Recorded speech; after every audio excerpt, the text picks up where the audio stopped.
بسم اللہ الرحمن الرحیم نحمدہ و نصلی علی رسولہ الکریم اما بعد فاعوذ باللہ من الشیطان الرجیم بسم اللہ الرحمن الرحیم۔ ناظرین، اس دور کو دیکھ کر، اس دور کے تغیرات، اس دور کی جدیدیت کو دیکھ کر اور مسلمان امت مسلمہ کے زوال کو دیکھ کر لگتا ایسا ہے کہ مسلمان کہیں پر کوئی چیز مس کر رہا ہے، کہیں پر کوئی چیز ایسی ہے جہاں پر یہ غفلت دکھا رہا ہے۔ اس زمانے میں وہ کچھ ایسے کام کر رہا ہے جس کی وجہ سے، یا وہ اپنی ایسی چیزیں چھوڑ رہا ہے جس کی وجہ سے وہ اپنے دین پر مکمل طور پر قائم نہیں ہے۔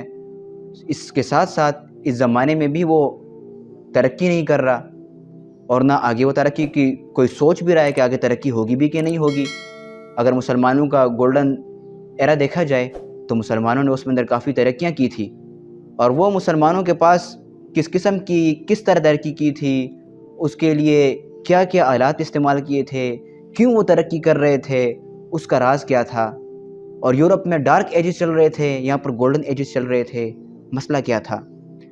امت کی اجتماعی طور پر بے دینی کی وجہ سے نہ صرف امت مسلمہ پر بلکہ پوری دنیا، پورے جہان پر اس کا اثر پڑا ہے، کیونکہ وحی کے نور کے بغیر عقل گمراہ ہے۔ اس میں تو کوئی شک ہی نہیں ہے، اس میں تو کوئی دو ٹوک بات، دوسری بات ہے ہی نہیں اس میں اندر۔ اگر دیکھا جائے انسان کے پاس 5 سینسز ہوتے ہیں، جسے حواس خمسہ کہتے ہیں۔ اس 5 سینسز پر وہ مختلف چیزوں کو دیکھتا ہے، اس میں سوچتا ہے، اس میں تغیر، اس میں دیکھتا رہتا ہے کہ کیا ہو رہا ہے کائنات میں، کیا ہو رہا ہے، تھیوریز ہو گئی، لاز ہو گئی، ہائپوتھیسس ہو گئی، وغیرہ وغیرہ، وہ اس کے ذریعے سے وہ کرتا ہے۔ اور جہاں وہ کوئی کچھ نہیں کر پاتا وہاں پر اس کو چیز کو مبہم چھوڑ دیتا ہے۔ اب جہاں پر وہ چھوڑ دیتا ہے کسی چیز کو، اس سے آگے کی چیز وہی بتاتی ہے۔ ہمارے پاس اس کی کوئی بہت سی مثالیں موجود ہے۔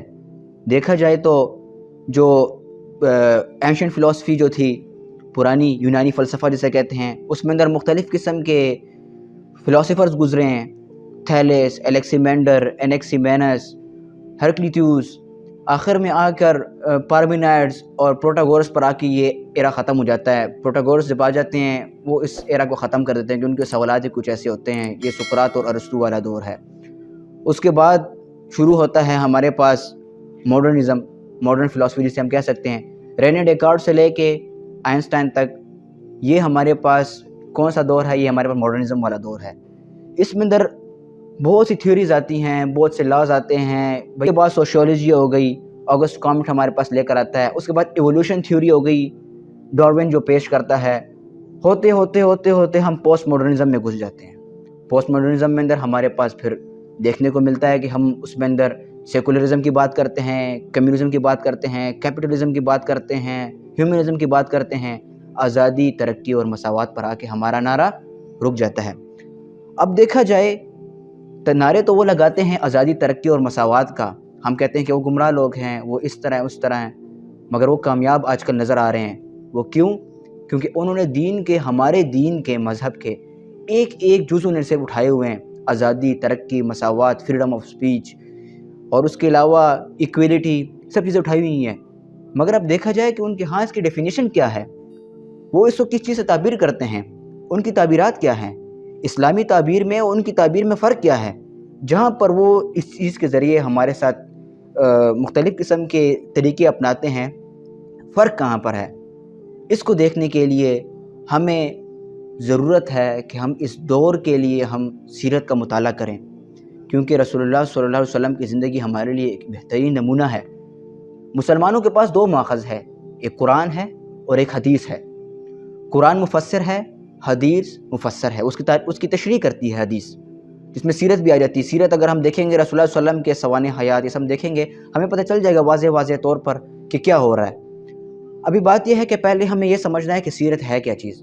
تو سیرت کے ایک معنی ہے، جسے لغوی معنی ہم کہہ سکتے ہیں، وہ ہے لائف سٹائل، طرز زندگی۔